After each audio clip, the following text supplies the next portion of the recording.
नमस्कार मेरे डर और सस्पेंस के शौकीन साथियों, आपका स्वागत है गुलशन हॉरर स्टोरी में, जहां हर कहानी में छुपा होता है एक रहस्य, एक डर और एक सच्चाई। अगर आप लोग हमारे चैनल पर 1000 सब्सक्राइबर जल्दी से पूरे करवा देते हैं तो हम आप सभी के लिए एक खास तोहफा लेकर आएंगे। जी हाँ, एक ऐसा गिफ्ट जो सीधे पहुंचेगा आपके घर तक। इसके लिए आपको बस इतना करना है, इस वीडियो को लाइक करें, चैनल को सब्सक्राइब करें और नीचे कमेंट में अपना नाम और गांव का नाम जरूर लिखें, ताकि जब आप जीतें तो हम आपका गिफ्ट सही पते पर भेज सकें। तो जल्दी से हमारे चैनल गुलशन हॉरर स्टोरी को सब्सक्राइब कीजिए और इस डर की दुनिया में हमारे साथ जुड़िए। गुलशन हॉरर स्टोरी के साथ जरूर जुड़ें। धन्यवाद। गर्मियों की छुट्टियां चल रही थीं।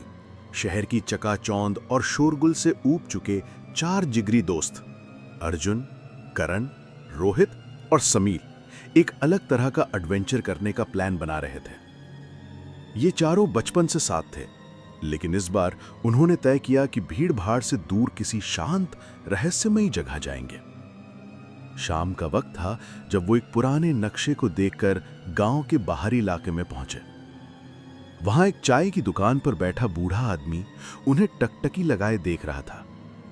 उसकी आंखों में एक अजीब सा डर झलक रहा था। अर्जुन ने मुस्कुराते हुए पूछा, बाबा, यहां आसपास कोई खास जगह है घूमने की?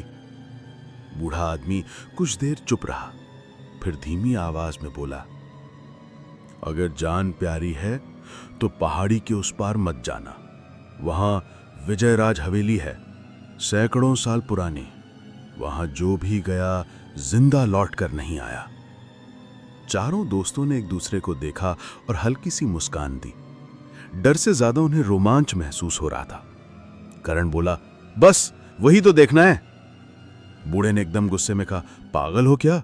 वहां रात होते ही वो आ जाती है। कौन? लेकिन बूढ़ा बस अपना सिर हिलाते हुए दुकान के अंदर चला गया, जैसे उसने गलती से बहुत कुछ कह दिया हो। गांव की संकरी कच्ची पगडंडियों से होते हुए वे चारों हवेली की ओर बढ़ने लगे। सूरज धीरे धीरे पहाड़ों के पीछे छिप रहा था और आसमान पर नारंगी लाल रंग छा गया था। जैसे जैसे वो आगे बढ़ते गए, चारों तरफ का माहौल बदलता गया। पेड़ों से पत्तों की सरसराहट, ठंडी हवा के झोंके और कहीं दूर से आती सियारों की हाव-हाव, सब कुछ अजीब सा बेचैन कर रहा था। करीब आधे घंटे चलने के बाद वे एक ऊंचे लोहे के गेट के सामने पहुंचे। गेट पर जंग लगी थी और उस पर लटकता टूटा हुआ नामपट आधा मिट चुका था। बस इतना पढ़ा जा सकता था, विजय राज। गेट को धक्का देते ही वो चरमराते हुए खुला, जैसे सालों से उसे किसी ने छुआ ही ना हो। हवेली सामने थी, विशाल काले पत्थरों से बनी, जिसकी दीवारों पर बेलें चढ़ी हुई थी। कई खिड़कियां टूटी हुई थीं और अंदर घना अंधेरा था, मानो हवेली अपने अंदर किसी भयानक राज को छिपा रही हो। अर्जुन ने गहरी सांस ली और बोला, चलो देखते हैं इसके अंदर क्या है। चारों ने एक साथ कदम बढ़ाए और हवेली के दरवाजे के पास पहुंचते ही हवा का एक ठंडा झोंका उनके बीच से गुजरा, जिससे करण के रोंगटे खड़े हो गए। दरवाजा आधा खुला था, जैसे किसी ने उनका इंतजार किया हो। और जैसे ही उन्होंने हवेली के अंदर पहला कदम रखा, चरर, फर्श की आवाज पूरे सन्नाटे में हवेली गूंज के उठी। अंदर कदम रखते ही चारों दोस्तों को एक अजीब सी ठंडक महसूस हुई। ये ठंड सिर्फ मौसम की नहीं थी, बल्कि जैसे हवा में कोई अदृश्य डर घुला हुआ हो। लकड़ी का पुराना फर्श उनके हर कदम पर चर चर चर की आवाज कर रहा था। अर्जुन ने टॉर्च ऑन की और चारों तरफ घुमाई। दीवारों पर पुरानी धूल से ढकी पेंटिंग्स टंगी थीं। कुछ पेंटिंग्स में राजा महाराजा जैसे लोग थे, लेकिन उनकी आंखें मानो टॉर्च की रोशनी के साथ इधर-उधर घूम रही हों। अचानक ऊपर की मंजिल से तेज भागने के कदमों की आवाज आई, ठक ठक ठक ठक। चारों के कदम वहीं रुक गए। ये कौन हो सकता है? रोहित ने डर और हैरानी में फुसफुसाया। अर्जुन ने ऊपर टॉर्च की रोशनी डाली, लेकिन वहां सिर्फ टूटी रेलिंग और धूल उड़ती हुई दिखी। फिर भी कदमों की आवाज अभी अभी वहीं से आई थी। करण ने कहा, शायद कोई दांव का बच्चा होगा जो हमें देखकर भाग गया। लेकिन उसी समय हवेली के कोने में रखी झूलने वाली पुरानी कुर्सी अपने आप हिलने लगी। चर चर चर। कमाल की बात यह थी कि वहां हवा का एक झोंका तक नहीं था। समीर ने दरवाजा बंद करने के लिए हाथ बढ़ाया, लेकिन जैसे उसने दरवाजे को छुआ वो धड़ाम से अपने आप बंद हो गया। दरवाजे के बंद होते ही हवेली के अंदर का सन्नाटा और भी गहरा हो गया, जैसे बाहर की दुनिया से उनका रिश्ता टूट गया हो। तभी ऊपर की मंजिल से किसी के कराहने की आवाज आई, आ मदद करो। आवाज सुनते ही उनकी सांसें तेज हो गईं। अर्जुन ने धीरे से कहा, हमें ऊपर जाना होगा, शायद कोई फंसा हुआ है। चारों दोस्तों ने टॉर्च संभाली और चरमराती सीढ़ियों की तरफ बढ़ने लगे, लेकिन उन्हें पता नहीं था कि हवेली अब उन्हें अपने अंदर खींच चुकी है और यहां से बाहर निकलना आसान नहीं सीढ़ियां होगा। चढ़ते हुए चारों दोस्तों के कदम भारी होते जा रहे थे। हर कदम के साथ ऊपर से आती कराहने की आवाज और गहरी होती जा रही थी। सीढ़ियों के अंत में एक लंबा धुंधला सा गलियारा था, जिसकी दीवारें नमी से काली पड़ चुकी थीं। गलियारे के बीच में एक बड़ा टूटा हुआ पुराना अलमारी जैसा फ्रेम था, जिसके बीच में जड़ा हुआ शीशा धूल और मकड़ी के जाल से ढका था। रोहित ने टॉर्च की रोशनी उस पर डाली और धीरे धीरे हाथ से धूल पोंछ दी। जैसे ही धूल हटी, उस शीशे में चारों दोस्तों के साथ एक पांचवी परछाई भी दिखी। एक लंबी दुबली सफेद कपड़ों में औरत, जिसकी आंखें गहरे काले गड्ढों जैसी थीं और चेहरा ऐसा जैसे सदियों से सड़ा हो। ये हमारे पीछे कौन खड़ा है? समीर की आवाज कांपने लगी। चारों ने पलट कर देखा, पीछे कोई नहीं था, लेकिन शीशे में वो औरत अब भी थी और इस बार उसने धीरे धीरे मुस्कुराना शुरू कर दिया। उसकी मुस्कान में ऐसा डर था कि दिल की धड़कनें तेज हो गईं। अचानक शीशे पर लाल खून जैसे दाग फैलने लगे और उसमें उभरे टेढ़े मेढ़े शब्द, भाग जाओ वरना मर जाओगे। रोहित ने डर के मारे पीछे हट गया और उसी समय शीशे के अंदर की औरत ने अपना हाथ आगे बढ़ाया, मानो वो शीशे से बाहर निकलने की कोशिश कर रही हो।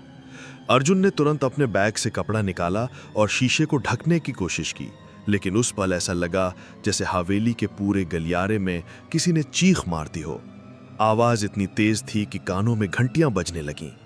हमें यहां से निकलना चाहिए, करण ने घबरा कर कहा। लेकिन तभी गलियारे के अंत का दरवाजा अपने आप खुला और अंदर से वही कराहने की आवाज फिर सुनाई दी, आ आ आ आ आ। मदद करो। चारों एक दूसरे को देख रहे थे और अब उनके सामने एक ही सवाल था कि क्या उस दरवाजे के अंदर जाना उनकी जिंदगी की सबसे बड़ी गलती साबित होगी। दरवाजे के अंदर कदम रखते ही चारों दोस्तों को एक पुरानी लाइब्रेरी दिखाई दी। कमरे की दीवारें लकड़ी की अलमारियों से भरी थीं, जिनमें सैकड़ों किताबें रखी थीं, लेकिन सभी पर मोटी धूल की परत जमी थी। खिड़कियां टूटी हुई थीं और उनमें से आती ठंडी हवा पन्नों को अपने आप पलट रही थी। समीर की नजर एक कोने में रखे पुराने लोहे के संदूक पर पड़ी। उस पर अजीब सी नक्काशी बनी थी, इंसानों के साथ साथ कुछ डरावने अनजाने जीवों के चित्र। ताला जंग खाया हुआ था और हल्का सा धक्का देते ही खुल गया। अंदर से एक चमड़े के कवर वाली डायरी निकली। कवर पर सुनहरे अक्षरों में लिखा था, विजय सिंह। अर्जुन ने डायरी खोली। पहले पन्नों में हवेली के सुनहरे दिनों का जिक्र था। कैसे विजय सिंह एक साहसी और महत्वाकांक्षी जमींदार ने इसे बनवाया था। लेकिन कुछ पन्नों के बाद लिखावट बदल गई। शब्द टेढ़े मेढ़े, स्याही फैली हुई और पन्नों पर अजीब लाल धब्बे थे। एक पन्ने पर लिखा था, रत्ना अब पहले जैसी नहीं रही। उसकी आंखों में नफरत और डर भर गया है। गांव वाले कहते हैं कि हवेली पर बुरी नजर पड़ गई है। मैंने तांत्रिक को बुलाया है। वो कहता है कि अमरत्व का मार्ग मेरे हाथ में है। अगले पन्ने पर खून जैसे धब्बों के बीच लिखा था, अनुष्ठान पूरा हुआ लेकिन कुछ गलत हो गया। रत्ना की चीखें आज भी हवेली की दीवारों में गूंजती हैं। उसका शरीर अब इस हवेली से कभी बाहर नहीं जाएगा और उसकी आत्मा भी। चारों के हाथ कांप रहे थे।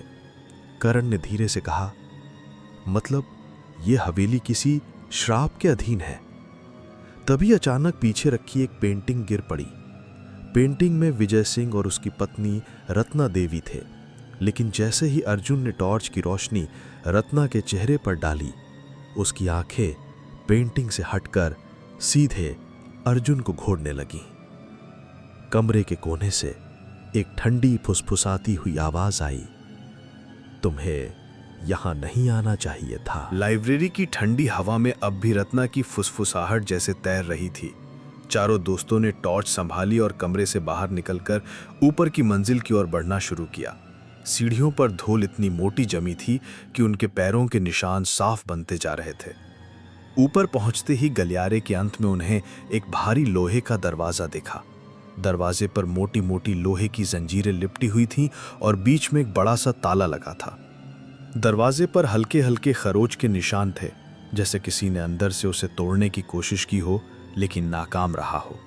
करण ने हाथ बढ़ाकर जंजीर को छूने की कोशिश की, लेकिन जैसे ही उसकी उंगलियां लोहे को लगीं, वो चीख पड़ा। उसकी त्वचा पर जलने जैसे लाल निशानों भर आए, मानो धधकते लोहे को छू लिया हो। यह दरवाजा सामान्य नहीं है, समीर ने डरते हुए कहा। अर्जुन झुककर ताले को देखने लगा, लेकिन तभी ठक ठक ठक दरवाजे के पीछे से कोई धीरे धीरे थपथपा रहा था। अगले ही पल एक धीमी टूटती हुई आवाज आई, मदद करो। चारों के चेहरों का रंग उड़ गया। आवाज इतनी कमजोर थी कि लगता था जैसे सालों से कैद कोई इंसान बोल रहा हो। रोहित ने कहा, शायद कोई फंसा हुआ है, हमें खोलना चाहिए। लेकिन अर्जुन ने सिर हिलाया। तुमने बूढ़े आदमी की बात नहीं सुनी थी? यहां जो भी बंद है वो इंसान नहीं है। फिर भी दरवाजे के पीछे से आवाजें तेज होने लगी, कभी रोना, कभी हंसना, और अचानक धड़ाम, मानो किसी ने जोर से दरवाजे को लात मारी हो। जंजीरें थोड़ी हिली और उनके बीच से एक पतली काली उंगलियां बाहर निकलीं, जो हवा में तड़पते हुए फिर अंदर खींच ली गईं। अब गलियारे की हवा और भी ठंडी हो गई थी और चारों को एक बात साफ समझ आ गई कि उस कमरे में जो भी है वो बाहर आना चाहता है और शायद बहुत जल्द आ भी जाएगा। लोहे के दरवाजे से आई वो पतली काली उंगलियां अभी भी अर्जुन के दिमाग में घूम रही थी। चारों दोस्त धीरे धीरे सीढ़ियों से नीचे लौटने लगे, लेकिन हवेली के अंदर का माहौल अब पहले से कहीं ज्यादा भारी और डरावना हो चुका था। नीचे पहुंचते ही एक जोरदार गरजने की आवाज आई, मानो बादल हवेली के ठीक ऊपर फट पड़े हों। खिड़कियों से बाहर देखा तो आसमान पर काले बादल छा गए थे और ठंडी हवा झोंकों में अंदर आने लगी थी। अचानक पूरी हवेली अंधेरे में डूब गई। टॉर्च की हल्की रोशनी ही अब उनकी एकमात्र उम्मीद थी। जैसे ही अर्जुन ने टॉर्च का बीम दीवार पर डाला, उसे दिखा सैकड़ों काली परछाइयां दीवारों और फर्श पर रेंग रही थीं। कुछ परछाइयां मानो इंसानों की आकृति में थीं और कुछ अजीब टेढ़े मेढ़े रूप में। वे सभी धीरे धीरे एक दिशा में बढ़ रही थीं, हवेली के मुख्य दरवाजे की ओर। करण ने खिड़की से बाहर झांका और उसकी सांस थम गई। आंगन में दर्जनों बिना चेहरों वाली आकृतियां खड़ी थीं। उनके शरीर इंसानों जैसे थे, लेकिन चेहरों की जगह बस एक काली खाली सतह थी और वे सब एक साथ सिर उठाकर हवेली की टूटी खिड़कियों की तरफ देख रही थीं। अचानक उनमें से एक ने अपना हाथ उठाया और उसी पल हवेली का मुख्य दरवाजा धीरे धीरे चर कर खुलने लगा। जैसे ही दरवाजा पूरी तरह खुला, ठंडी हवा का एक तेज झोंका अंदर आया और हवेली की सभी मोमबत्तियां बुझा दी। अब सिर्फ टॉर्च की हल्की रोशनी और बाहर से आती बिजली की चमक ही उनके लिए रास्ता दिखा रही थी। तभी दीवारों पर रेंगती परछाइयां एक एक करके जमीन से उठने लगीं और हवा में तैरते हुए चारों दोस्तों के चारों ओर घेरा बनाने लगीं। रोहित ने डर के मारे चिल्लाया, ये क्या है? ये हमें घेर रहे हैं। समीर ने कांपती आवाज में कहा, ये हवेली की बंदी आत्माएं हैं और आज रात इन्हें कोई नहीं रोक सकता। हवेली के अंदर वो परछाइयां चारों दोस्तों के चारों ओर घूम रही थीं, मानो उन्हें घेर कर किसी अदृश्य कैद में डाल देना चाहती हूं। टॉर्च की रोशनी उनके बीच पड़ते ही वे पल भर को गायब हो जाती, लेकिन अगले ही क्षण फिर किसी और दिशा से प्रकट हो जाती। अर्जुन का पैर अचानक किसी चीज से टकराया। नीचे देखा तो एक पुराना लकड़ी का संदूक पड़ा था, जिस पर धूल और मकड़ी के जाले जमे थे। संदूक इतना भारी था कि खोलते समय उसमें से जंग लगे कब्जों की चरमराहट पूरे हॉल में गूंज गई। अंदर से एक चांदी का लॉकेट निकला। लॉकेट गोल आकार का था, लेकिन उस पर उकेरे गए चिन्ह किसी प्राचीन भाषा के लग रहे थे। जैसे ही अर्जुन ने उसे हाथ में लिया, हवेली के अंदर की सारी परछाइयां अचानक रुक गईं और सबकी निगाहें उसी लॉकेट की ओर मुड़ गईं।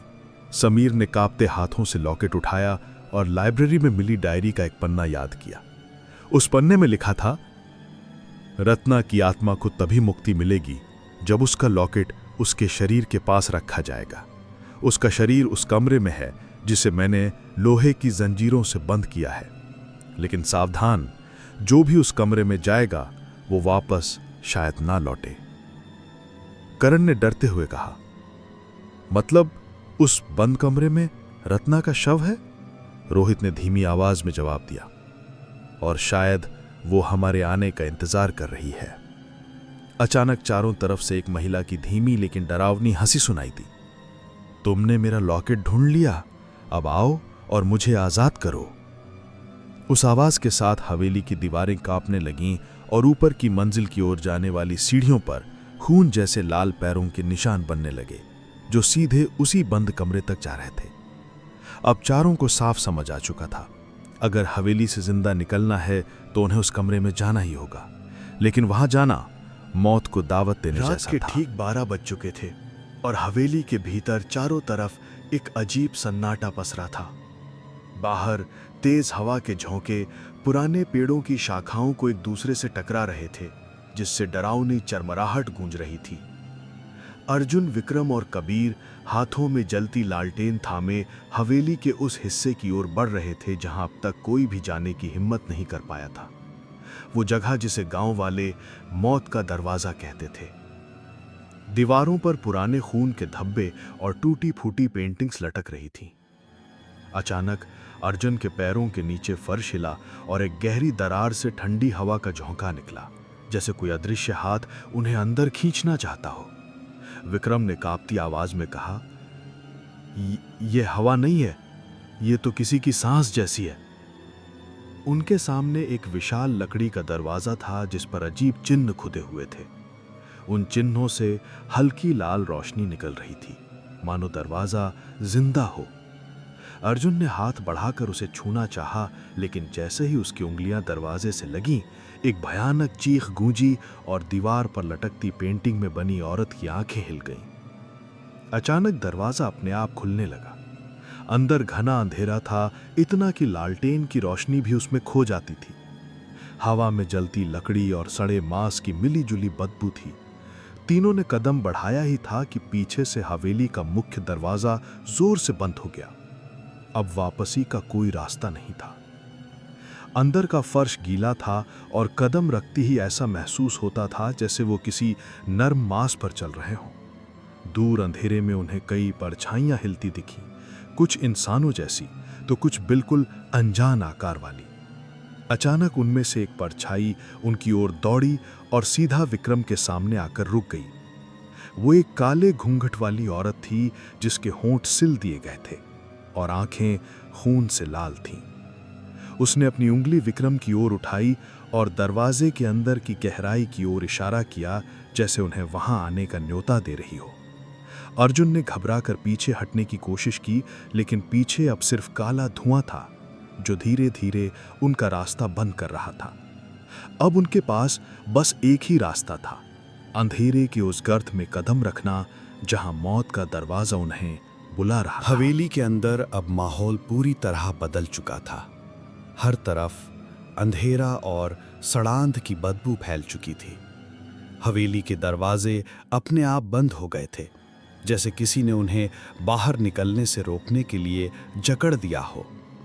विशाल, मोहित और आर्यन अब समझ चुके थे कि ये सिर्फ कोई साधारण भूत नहीं, बल्कि कोई बहुत पुरानी और शक्तिशाली आत्मा है जो उन्हें अपनी मर्जी के हिसाब से इधर उधर घुमा रही है। सीढ़ियों के नीचे से एक धीमी सी फुसफुसाहट गूंजी। तुम तीनों अब मेरे खेल का हिस्सा हो। जीत गए तो बच जाओगे, हार गए तो हमेशा के लिए यहीं सड़ोगे। अचानक हवेली के अंदर दीवारें बदलने लगीं, गलियारे लंबे हो गए, दरवाजे अजीब जगह खुलने लगे। तीनों को ऐसा लग रहा था कि वे किसी भूल भुलैया में फंस गए हैं। चारों तरफ से ठंडी हवाएं और अनजाने कदमों की आवाज उनका पीछा कर रही थी। मोहित ने देखा कि फर्श पर पुराने खून के निशान हैं जो किसी खास दिशा में ले जा रहे थे। डर के बावजूद वे उस रास्ते पर बढ़े। आगे जाकर उन्होंने एक बड़ा कमरा देखा जिसमें पुरानी लकड़ी की मेज पर 3 लाल मोमबत्तियां जल रही थीं। जैसे ही वो कमरे में घुसे, मोमबत्तियां तेजी से कांपने लगीं और उनके सामने एक परछाई आकार लेने लगी। वो वही औरत थी, सफेद फटी साड़ी में, लंबे खुले बाल, आंखों में अंगारे सी लाल चमक। उसने कहा, ये मौत का खेल है। हर सवाल का जवाब दोगे तो बच जाओगे, लेकिन एक गलती और तुम्हारी रूह यहीं कैद हो जाएगी। पहला सवाल आते ही माहौल और भारी हो गया। मेरी मौत का कारण क्या था? तीनों एक दूसरे की तरफ देखने लगे। ये सवाल आसान नहीं था, लेकिन जवाब सही देना उनकी जान बचा सकता था। तभी कमरे का दरवाज़ा अपने आप बंद हो गया और बाहर से किसी के रोने की आवाज़ आने लगी। उनके सामने अब सिर्फ एक रास्ता था, भूत की सच्चाई जानना और सही जवाब देना, वरना मौत उनका इंतजार कर रही थी। हवेली के अंदर का माहौल पहले से भी ज्यादा डरावना हो चुका था। बाहर तेज तूफान, बिजली की कड़क और बारिश की बूंदें हवेली की टूटी खिड़कियों से टकराकर अजीब आवाज पैदा कर रही थी। अर्जुन, विक्रम और नंदिनी अब हवेली के तहखाने में खड़े थे, जहां उन्हें वो पुराना लोहे का दरवाजा मिला था जिस पर अजीब से मंत्र खुदे थे। अचानक दरवाजा अपने आप हिलने लगा, जैसे कोई अंदर से जोर से धक्का दे रहा हो। नंदिनी घबरा कर पीछे हट गई। ये अंदर से कौन है? लेकिन तभी हवेली में गूंजती हुई वही औरत की आवाज आई, तुमने मुझे जगाया, अब कोई नहीं बचेगा। दरवाजा धीरे धीरे खुला और अंदर से एक ठंडी सड़ी गली हवा बाहर निकली। उसके साथ ही एक काले धुएं जैसी आकृति जिसमें जलती हुई लाल आंखें थीं बाहर निकल आई। वो सीधा विक्रम के सामने आकर रुक गई। विक्रम का शरीर जैसे पत्थर का हो गया, वो हिल भी नहीं पा रहा था। अर्जुन ने तुरंत अपनी जेब से मंदिर से लाया तावीज निकाला और उस आकृति की तरफ फेंका। जैसे ही तावीज आकृति से टकराया, वो चीखने लगी, नहीं, तुम मुझे बंद नहीं कर सकते। लेकिन अर्जुन मंत्र पढ़ता रहा। नंदिनी भी अपनी दादी से सीखा हुआ संरक्षण मंत्र बोलने लगी। धीरे धीरे वो काला धुआं वापस तहखाने के अंदर खींचने लगा। अर्जुन ने जोर से दरवाजा बंद किया और उसे लोहे की मोटी चेन से जकड़ दिया। कुछ पल के लिए हवेली में सन्नाटा छा गया। बाहर तूफान भी रुक चुका था। तीनों ने एक दूसरे की तरफ देखा, लेकिन उनके चेहरे पर कोई खुशी नहीं थी, क्योंकि दरवाजा बंद होते ही उन्होंने एक धीमी हंसी सुनी। तुमने मुझे रोका नहीं, बस इंतजार बढ़ा किया है। और उसी के साथ हवेली की दीवारों में दरारें आने लगीं, जैसे अंदर कुछ बहुत बड़ा अब भी जिंदा हो। तीनों बिना पीछे देखे हवेली से भाग गए, लेकिन जाते जाते अर्जुन ने हवेली की टूटी खिड़की से देखा। वो लाल आंखें अब भी उन्हें घूर रही थीं। कहानी खत्म हुई, लेकिन क्या तो सच में खत्म हुई? ये थी भूतिया हवेली की डर और रहस्य से भरी दास्तान।